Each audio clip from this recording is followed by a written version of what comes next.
So last night I was sitting at dinner with a few friends and we told my boy Philip that on our way out he should go up to the hostess and say, "Hey, I think you're really pretty. Can I get your email?" And on our way out, sure enough, he did exactly that. He went up to her, he said those exact words, and I think she laughed and she was like, "My email? I'll give you my number instead." And he got her number and we left. And I thought that was a really funny example of setting your standards on the floor. Whenever you're trying to do anything that scares you or trying to do anything new, start a new habit, get over some initial resistance that you have, it is in your nature to try to perfect it, to try to think of the perfect line to say to the girl or the perfect message to send in outreach or the perfect video to make in content. But if you try to do that, then you will just keep yourself contemplating forever. You're never gonna get that momentum to start building because that initial resistance will always hold you back. And the only thing that can make you better at something is by getting reps at it. So it's been about a month since I uploaded a YouTube video, and I've had this like ever-present guilt in the back of my mind that's like, "Ben, what are you doing? You've been contemplating the next YouTube video for a month now and people are really enjoying the videos." And literally yesterday I was at the gym and this guy came up to me and he was like, "Bro, I just hit my first 10K month largely in thanks to your videos and what you talk about, so I just wanted to thank you." And I was like, okay, I'm not fulfilling my duty as a human being by not making these videos because I am trying to protect my ego. I'm trying to protect myself so I make the perfect video and I look good and all of the words flow easily. And that's stopping me from sharing what could be a important message with the world. And if you do this, you can do it your whole life, and it goes a lot further than just making content or going up to a girl or sending an outbound message. Like, you can try to predict what business model you need to start and try to perfect everything and just really spend all of your time contemplating to avoid action. But if you never get over that, if you never jump over that hurdle that is in everybody's way when you're trying to do something new, when you're trying to build anything, then you're always going to stay stuck. You're never going to predict how high you need to jump. You're never going to pick the perfect lane. You just have to start moving. So I'm back, at least for now, and this probably isn't going to be the best YouTube video that you ever watch. I'm not going to go out of my way to try and hook you and create an open loop so that you watch until the end of this video. So if you have the attention span of a goldfish, then you're probably not going to like this one. But since you're here, please at least give me a like and a comment. That'd be really sweet of you. But anyway, your standards for what you perceive as normal will dictate your reality and your progress and your expectations of yourself. So if you're around a bunch of people who are making a lot of money and that exposes to you that you can also make a lot of money, then you're going to start to push yourself further and you'll just innately begin to make more money. That's why things like masterminds and coaching programs are valuable, because you see all these other kids, all these other people who you know are no more talented than you or no smarter than you and don't have any special advantages, but they're taking action, they're going and they're making money, and you're like, damn, okay, if they can do it, I can do it too. So the thing about this is a lot of you, and I've always known this, is when you start to raise that bar for yourself, it's like you can never go backwards. Once you expose to yourself that, oh shit, I'm capable of a lot more than I've currently been doing, it's like once that cat's out of the bag, you can't put it back in.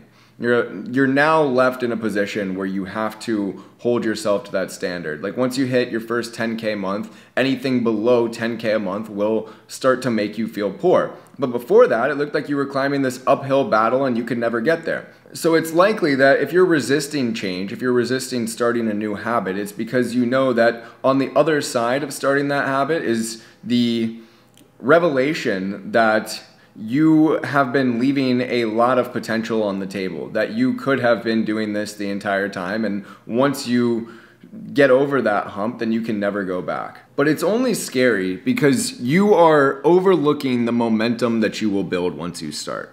There was a time in my life when I just dropped out of college and I was so hopeful, I was so naive. I was like, man, I'm taking full control of my life. I'm so excited to start this journey. All I need is 5K a month. Once I'm making 5K a month, I can just chill, I'll be happy. Like, it's more money than I probably would have made right out of college with whatever degree I would have ended up with.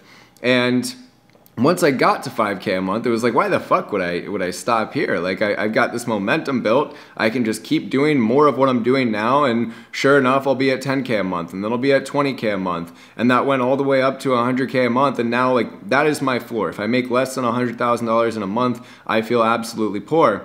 But that's just the natural progression and the natural momentum that comes with getting over that hurdle and beginning to take action and beginning to change your life. When I'm in my best flow with these videos or with writing, with my emails, with content on Twitter, it's because I'm just doing it consistently, and then my subconscious kind of starts to work for me. When I'm not making videos, when I'm not writing tweets, my brain is like scanning my environment and experiences and constantly drawing insights and feeding me potential content ideas because I've just trained myself to do so. I have that momentum working for me, and I'm swimming with the tide rather than swimming against it. But at first you are going to be swimming against it, and that can stop you from ever doing anything. And that's what happens for most people. Like, how many people do you think end up just dying with all of their dreams that they're, oh, I need to get the perfect business model, but once I pick the perfect business model, I can start. You're going to fucking die one day, okay? And like, anybody that ever started anything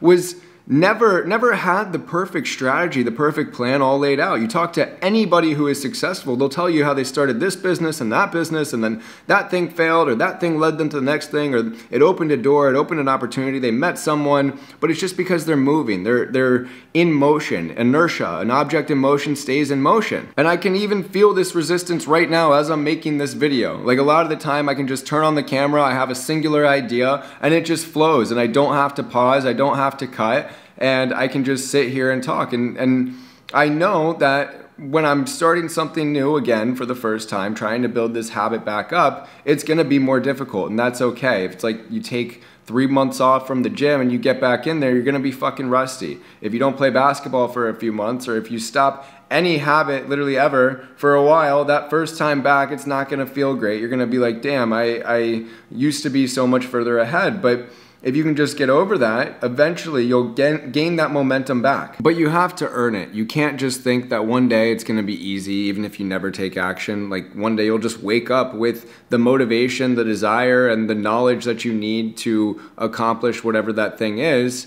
You have to accept that, okay, it's gonna be a bit difficult at first, but I can still try to make it easy on myself. I can still not put this added pressure on myself to make it perfect the first time. As long as I get it, as long as I put one rep in, it will get easier over time, and then I'll have feedback, I'll have data that I can pull from and, you know, craft a better pitch or video or cold approach opener the next time. Like, trust that it will get easier over time, and you will grow into the person that you need to be to make it easier, and you will equip yourself with the right tools and information that you need along your journey. But you can't solve tomorrow's problems today. You can't predict everything that is going to happen in 3 months when you start your business and you're finally kind of playing the game. You don't know what's going to happen then, but you have to trust that that future version of you will figure it out. And when you look at the data in your life so far, if you're still alive, you know, you've figured out everything that you need to so far. You haven't made a bad enough decision that has killed you, basically. So if you can just trust yourself enough to get over that resistance and know that when your standards start to raise and you start to see the person that you can become, you will have momentum working in your favor. You will get to a point where it feels easier, where you're excited and you're thankful that that previous version of you had the courage to get over that hump, and now you get to ride the wave. And that's the coolest, most fun place to be in, is when you kind of are going downhill because everything is aligning and all of these opportunities are opening. But again, you'll never get there if you don't get over the hump. And this was my goal with this video, is finally getting back on YouTube and making a video. It's probably not going to be the best one ever, but thank you for watching. There's a link in the description if you want to work with me directly and get coaching from me. Like, subscribe, share this with your grandma. I'm fucking back, boys. God bless. Peace.